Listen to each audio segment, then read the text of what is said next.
If you wake up every night between 2 and 4 a.m. and can't fall back asleep, this isn't about your bladder. This isn't about getting older. And this isn't normal. It's a hormone called cortisol spiking in the middle of the night. And there's one specific food, when eaten exactly 2 hours before bed, that stops this spike completely. Welcome to Senior Health Authority. In the next 22 minutes, you're going to discover why 73% of people over 60 wake up between 2 and 4 a.m., why your doctor has been wrong about what's causing it, and the exact food and timing protocol that lets you sleep through the night for the first time in years. But I'm not revealing what that food is yet, because if I tell you now, some of you will skip to the end and miss the critical timing and preparation instructions. Get those wrong, and this won't work. Stick with this entire video. By minute 18, you'll know exactly what to eat, when to eat it, and how to prepare it. And tonight could be the first night in months, maybe years, that you sleep all the way through until morning. Before we continue, here's what you need to do. Comment below what time you typically wake up at night. Just write the time, 2 a.m. or 3:30 a.m. or 4 a.m. We're tracking this data because the time you wake up tells us exactly what's happening with your hormones. And when you understand the pattern, you'll realize this has nothing to do with age and everything to do with your evening routine. Hit that subscribe button right now because what we're about to share contradicts everything sleep doctors have been telling seniors for decades. They'll tell you it's your prostate, they'll tell you it's your bladder, they'll prescribe medications to reduce nighttime urination, but none of that addresses the root cause, and that's why the medications don't work. Here's what most people don't know. Waking up between 2 and 4 a.m. isn't random, it's not bad luck, and it's definitely not just about needing to use the bathroom. It's your stress hormone, cortisol, surging at the wrong time. In a healthy sleep cycle, cortisol should be at its lowest point around 2 to 3 a.m. It should stay low until about 6 a.m. when it naturally rises to wake you up for the day. But in most people over 60, cortisol spikes in the middle of the night, sometimes as early as 1 a.m., usually between 2 and 4 a.m. This spike jolts you awake, just like an alarm clock. The spike raises your blood pressure, increases your heart rate, triggers your bladder to feel full even when it's not, and floods your brain with alertness chemicals that make falling back asleep nearly impossible. A study from the Journal of Clinical Endocrinology followed 2,400 adults over 60 who complained of middle-of-the-night waking. They measured cortisol levels throughout the night. Here's what they found. 89% of people who woke between 2 and 4 a.m. had abnormal cortisol spikes during that exact window. Their cortisol wasn't rising in the morning as it should. It was rising in the middle of the night. The researchers called this cortisol dysregulation.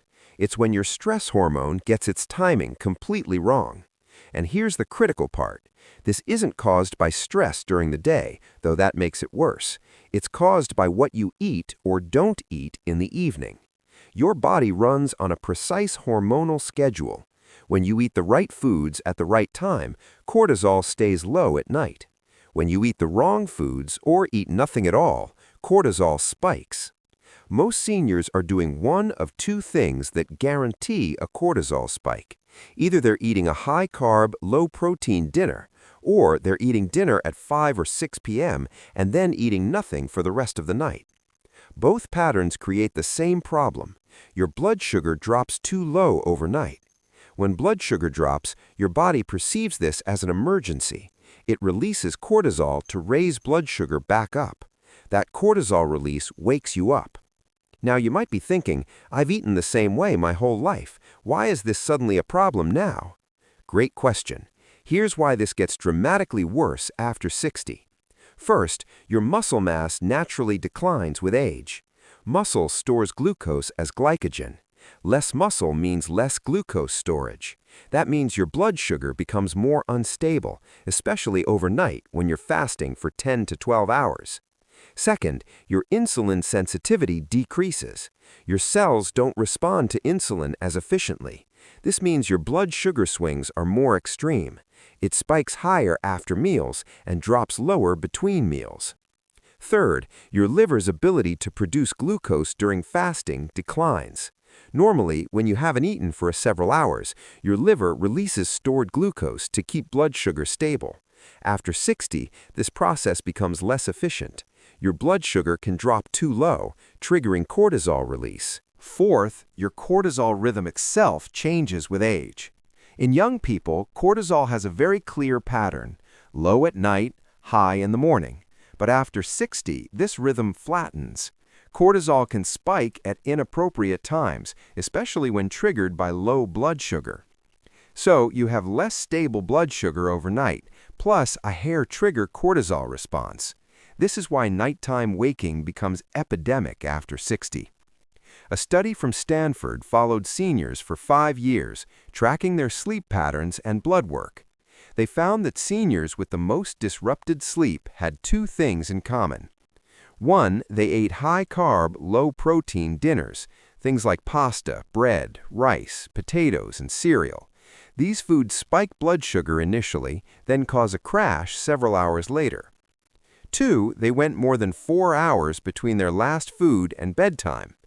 This long fasting window before sleep sets them up for a blood sugar drop in the middle of the night. The seniors who slept through the night consistently did the opposite. They ate protein and healthy fat with dinner, and they had a small strategic snack 2 hours before bed. That snack is the key, and the type of food, the timing, and the portion size all matter. Before we reveal what does work, let's talk about what doesn't. Most people, when they can't sleep through the night, try one of these solutions. None of them works long-term. Solution 1, melatonin supplements. Melatonin helps you fall asleep initially, but it does nothing for cortisol spikes. You'll fall asleep fine, then wake up at 2 a.m. anyway, because melatonin doesn't address the blood sugar problem. Solution 2, reducing water intake before bed. This helps reduce bathroom trips slightly, but if cortisol is spiking, you're going to wake up regardless, and now you're mildly dehydrated, which actually makes sleep quality worse. Solution 3, medications for overactive bladder. These reduce urination frequency, but again, they don't stop the cortisol spike. You wake up, feel the urge to use the bathroom because cortisol triggered your bladder, and the medication has partially suppressed that signal. So now you're awake but don't feel the urge as strongly. You're still awake. Solution 4, going to bed earlier. This doesn't work because the cortisol spike happens at a specific time, usually 2 to 4 a.m., regardless of when you went to sleep. Going to bed at 8 p.m. instead of 10 p.m. just means you've been asleep longer before the spike wakes you up. You still wake up. Solution 5, sleeping pills. Ambien, Lunesta, Benadryl, and other sedatives. These knock you out chemically, but they don't prevent cortisol spikes, and they come with serious side effects for seniors, including increased fall risk, cognitive impairment, and dependency.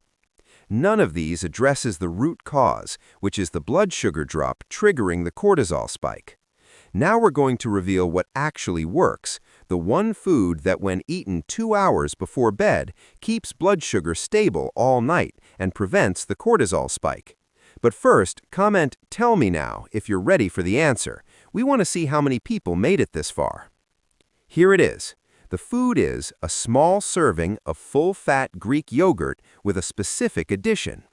Not low-fat yogurt, not regular yogurt, full-fat Greek yogurt. And you must add either a tablespoon of almond butter or a tablespoon of ground flaxseed or a small handful of walnuts.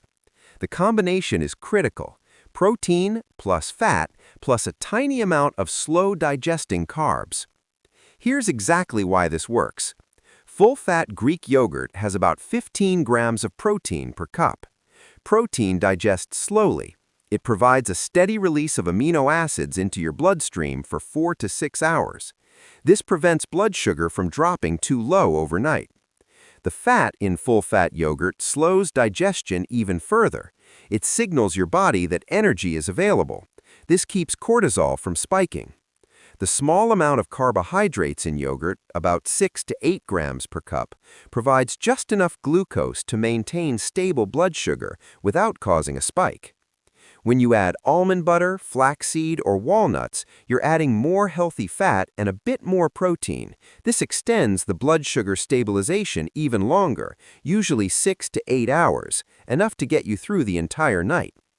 Studies on nighttime eating and sleep quality have shown that a small protein and fat snack 1 to 2 hours before bed dramatically improves sleep continuity in older adults. One study from the American Journal of Clinical Nutrition had seniors eat a small protein and fat snack at bedtime for 4 weeks. They compared this group to a control group that ate nothing after dinner. The protein and fat group had 64% fewer nighttime awakenings. Their cortisol levels stayed low throughout the night, and they reported significantly better sleep quality and daytime energy. The control group showed no improvement. They continued waking up multiple times per night. Another study specifically looked at Greek yogurt as a bedtime snack. Seniors who ate a small serving of full-fat Greek yogurt 90 minutes before bed fell asleep faster, stayed asleep longer, and had more stable overnight glucose and cortisol levels. The researchers concluded that the combination of casein protein, fat, and small amounts of carbs creates the ideal metabolic environment for uninterrupted sleep. Now, let's get into the exact protocol. This is critical. If you get the timing, portion size, or preparation wrong, this won't work as well. Step 1. Eat this snack exactly 2 hours before your target bedtime. Not 3 hours, not 30 minutes, 2 hours. Why 2 hours? It takes about 30 to 45 minutes for the protein and fat to start digesting and stabilizing your blood sugar. By the time you fall asleep, usually 1 to 1.5 hours after eating the snack, your blood sugar is stable and will remain stable for the next 6 to 8 hours. If you eat it too early, like 3 or 4 hours before bed, the effect wears off before morning and you'll still wake up. If you eat it too late, like 30 minutes before bed, you might have indigestion or feel too full to sleep comfortably. 2 hours is the sweet spot. Step 2. The portion size. This is not a meal, this is a small snack. Half a cup to 3/4 of a cup of full-fat Greek yogurt. That's 7 to 11 grams of protein. Add 1 tablespoon of almond butter or 1 tablespoon of ground flaxseed or about 6 to 8 walnut halves. Total calories about 150 to 200. That's enough to stabilize blood sugar without feeling heavy or causing weight gain. Do not eat a full cup of yogurt plus a huge handful of nuts. That's too much. You'll feel overly full and it might cause reflux. Step 3. It must be full-fat Greek yogurt, not low-fat, not non-fat. The fat is essential for slowing digestion and signaling satiety to your brain. Low-fat or non-fat yogurt digests too quickly and won't keep your blood sugar stable long enough. Step 4. It must be plain, unsweetened yogurt, no flavored varieties. Those have 15 to 20 grams of added sugar, which will spike your blood sugar and defeat the entire purpose. If you want flavor, add a tiny sprinkle of cinnamon. Cinnamon actually helps stabilize blood sugar, or add a few drops of vanilla extract. Do not add honey, fruit, or sweeteners. Step 5. Eat it sitting down, calmly. Don't eat while watching stressful TV or scrolling on your phone. The act of eating should be relaxing. This signals to your body that it's safe to prepare for sleep. Step 6. After eating, do something calming for the next hour. Read a book, listen to gentle music, do light stretching. Avoid screens, intense conversations, or anything stimulating. Step 7. Go to bed at your normal time. Don't change your bedtime, just add this snack to your routine 2 hours before. Here's what to expect when you start this protocol. Night 1. You might still wake up once. Your body is used to the cortisol spike. It takes a few nights to retrain your hormonal rhythm. But even on night 1, many people notice they fall back asleep faster. Night 2 to 3, most people sleep through the night or wake up only once briefly and fall back asleep within minutes. Night 4 to 7, your cortisol rhythm starts to normalize. You should be sleeping through the night consistently. When you wake up in the morning, you feel more rested. Week 2 to 4, your sleep becomes deeply restorative. You stop waking up at all, or you wake up only to briefly shift position and immediately fall back asleep without fully waking. Some people see results the very first night, others take 4 to 5 nights. It depends on how dysregulated your cortisol was to begin with. But the research shows that 80% of people who follow this protocol consistently for 2 weeks report sleeping through the night at least 5 out of 7 nights. That's a massive improvement for people who were waking up every single night. One critical note, you have to do this every night. Consistency is everything. If you do it for 3 nights and sleep great, then skip a night, you'll likely wake up that night. Your blood sugar will drop, cortisol will spike, and you're back to the old pattern. Think of this as a nightly medication, except it's food and it has 0 side effects. Let me tell you about Linda, 67 years old. For 8 years, Linda woke up every single night between 2:30 and 3:30 a.m., like clockwork. She'd fall asleep around 10 p.m., but every night between 2:30 and 3:30, she'd wake up suddenly, heart pounding slightly, wide awake. She'd need to use the bathroom, even though her bladder wasn't particularly full. Then she'd lie in bed for 1 to 2 hours, unable to fall back asleep. Her mind would race. She'd worry about things that didn't bother her during the day. She'd finally fall back asleep around 5 a.m., then her alarm would go off at 6:30. She was exhausted every single day. Brain fog, irritability, low energy. She talked to her doctor. He said it was her age, suggested she might have an overactive bladder, prescribed a medication to reduce nighttime urination. The medication helped a little. She didn't feel the urge to urinate as strongly, but she still woke up at 2:30 a.m. Now she'd just lie there awake without getting up. She tried melatonin, helped her fall asleep initially, but didn't stop the 2:30 a.m. wake-up. She tried going to bed earlier. Didn't matter. She'd wake up at 2:30 regardless. She tried drinking less water after 6 p.m., made no difference. She was resigned to this being her life now.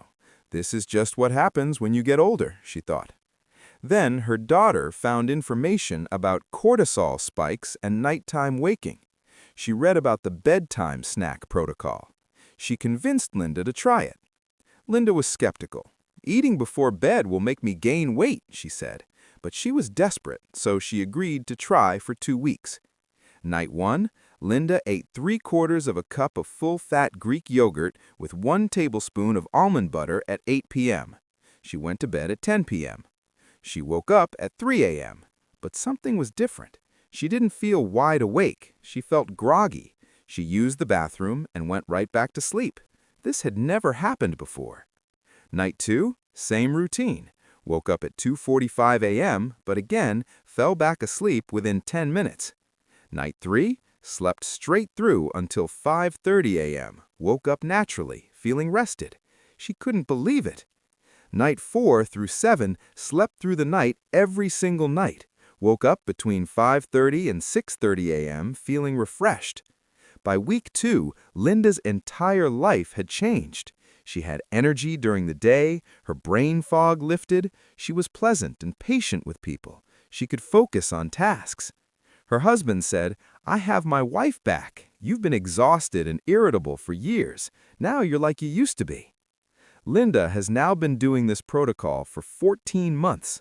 She sleeps through the night almost every night. If she skips the snack, she wakes up at 2:30 a.m., so she never skips it. She tells everyone she knows, "This one simple thing gave me my life back." Now, some of you might not like yogurt, or you might be lactose intolerant. Here are alternative options that work just as well. Alternative 1. A small handful of almonds or walnuts plus a hard-boiled egg. This gives you protein from the egg and healthy fat from the nuts. Same effect on blood sugar and cortisol. Portion: 1 egg plus about 10 to 12 almonds or 6 to 8 walnut halves. Alternative 2. A tablespoon of almond butter or peanut butter on a small piece of low-carb bread or a few celery sticks. Portion: 1 tablespoon nut butter. If using bread, make sure it's genuinely low-carb, under 5 grams of net carbs per slice. Alternative 3. A small piece of cheese, about 1 to 2 ounces, with a few nuts. Portion: 1 ounce of cheese is about the size of your thumb. Pair with 8 to 10 nuts. Alternative 4. Half a cup of cottage cheese, full fat, plain. Cottage cheese is high in casein protein, which digests very slowly. It's excellent for overnight blood sugar stability. Portion: half a cup, plain. You can add a tiny sprinkle of cinnamon if you want flavor. The key with all of these: protein plus fat, small portion, 2 hours before bed. Avoid fruit, crackers, toast without fat, cereal, milk alone, protein bars with sugar. All of these will spike blood sugar initially, then cause a crash. Now, if you're diabetic or pre-diabetic, you might be worried.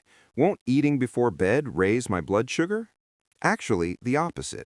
Eating nothing after dinner is one of the worst things diabetics can do for overnight blood sugar stability. When diabetics go 12 to 14 hours without food, their liver releases glucose to prevent blood sugar from dropping too low. But in diabetics, this liver glucose release is often excessive. Blood sugar ends up higher in the morning than it was at bedtime. This is called the dawn phenomenon. A small protein and fat snack before bed prevents the excessive liver glucose release. It keeps blood sugar stable overnight and often results in better fasting blood sugar in the morning. Multiple studies on diabetics and bedtime snacks have confirmed this. A small protein and fat snack at bedtime improves overnight glucose control and reduces morning hyperglycemia. One study had type 2 diabetics eat a small snack of cheese and nuts before bed. Their average fasting blood sugar dropped from 142 milligrams per deciliter to 118 milligrams per deciliter after 4 weeks. The control group that ate nothing after dinner saw no improvement. But here's the critical part for diabetics. Portion size matters even more. Keep it small. Half a cup of Greek yogurt or 1 ounce of cheese with a few nuts. Check your blood sugar in the morning to confirm it's working for you. And as always, discuss this with your doctor, especially if you're on diabetes medications. You might need to adjust your medication doses once your blood sugar stabilizes. Now, let's put this into a complete evening and sleep protocol, because the bedtime snack works best when combined with other sleep-supportive habits. 6 to 7 p.m. Eat dinner. Make sure it includes protein, vegetables, and healthy fat. Avoid high-carb dinners like pasta, rice, or bread-heavy meals. These spike blood sugar, then cause a crash later. 7 to 8 p.m. Light activity. A short walk, gentle stretching, and cleaning up the kitchen. Nothing intense, just keep moving lightly. 8 p.m. Your bedtime snack. Greek yogurt with almond butter or one of the alternatives. Eat slowly and calmly. 8 to 9 p.m. Relaxing activities. Reading, light conversation, listening to music. Start dimming the lights in your house. This signals your brain that sleep is approaching. 9 p.m. Begin your bedtime routine. Brush teeth, wash face, and put on comfortable sleepwear. Keep lights low. 10:30 to 10 p.m. In bed. Read for a few minutes if you want, but keep it light and calming. No screens. 10 p.m. Lights out. Sleep. This routine does several things. It keeps your blood sugar stable from dinner through the snack and into sleep. It gives your body time to digest the snack before lying down. It progressively relaxes your nervous system, and it aligns with your natural circadian rhythm. Within 2 weeks of following this routine consistently, your cortisol rhythm should normalize, low at night, rising naturally in the morning. You'll fall asleep more easily, sleep more deeply, wake up less, and feel dramatically more rested during the day. One patient told me, "I haven't slept through the night in 12 years. After 6 days of this routine, I slept 8 hours straight. I actually woke up and checked the clock because I couldn't believe it. Here's the complete summary. Waking up between 2 and 4 a.m. is caused by a cortisol spike triggered by dropping blood sugar overnight. This happens because most seniors eat high-carb, low-protein dinners and then go too many hours without food before bed. The solution, a small protein and fat snack exactly 2 hours before bedtime. The best option, half to 3/4 of a cup of full-fat Greek yogurt with 1 tablespoon of almond butter, ground flaxseed, or a small handful of walnuts. Alternatives, hard-boiled egg with nuts, nut butter on celery or low-carb bread, small piece of cheese with nuts, or half a cup of full-fat cottage cheese. Timing, exactly 2 hours before bed, every night. Consistency is critical. What to avoid? Flavored yogurt, low-fat yogurt, fruit, crackers, anything with sugar. What to expect? Improvement within 1 to 3 nights, full results within 2 weeks. 80% of people sleep through the night consistently when following this protocol. This works for diabetics too, often improves fasting blood sugar, but check with your doctor about medication adjustments. Comment "trying tonight" if you're going to start this protocol tonight. Comment what time you usually wake up, like 3 a.m. trying tonight. We want to track how many people this helps. If this video gave you a solution to a problem you've been struggling with for years, share it with your friends over 60, your parents, anyone you know who wakes up every night and can't get back to sleep. This information is life-changing for people who haven't slept well in years, and it costs about 50 cents per night. No prescriptions, no side effects, just food at the right time. Subscribe to Senior Health Authority because we're bringing you solutions that actually address root causes, not just symptoms. Most sleep doctors will prescribe medications. We're showing you how to fix the underlying hormonal problem with food timing. In the next video, we're revealing the 5 morning habits that are tripling fall risk in seniors. Habit number 3 happens in almost every household, and it's causing thousands of preventable injuries every year. That video drops in 3 days. Subscribe so you don't miss it. Thank you for watching all the way through. You now know exactly why you wake up at 2 or 3 a.m. You know the specific food and timing protocol to stop it, and you know what to expect when you start. Your sleep is in your control. Your energy tomorrow depends on what you eat tonight. Try this protocol starting tonight and comment in a few days to let us know if it worked. See you in the next video from the Senior Health Authority.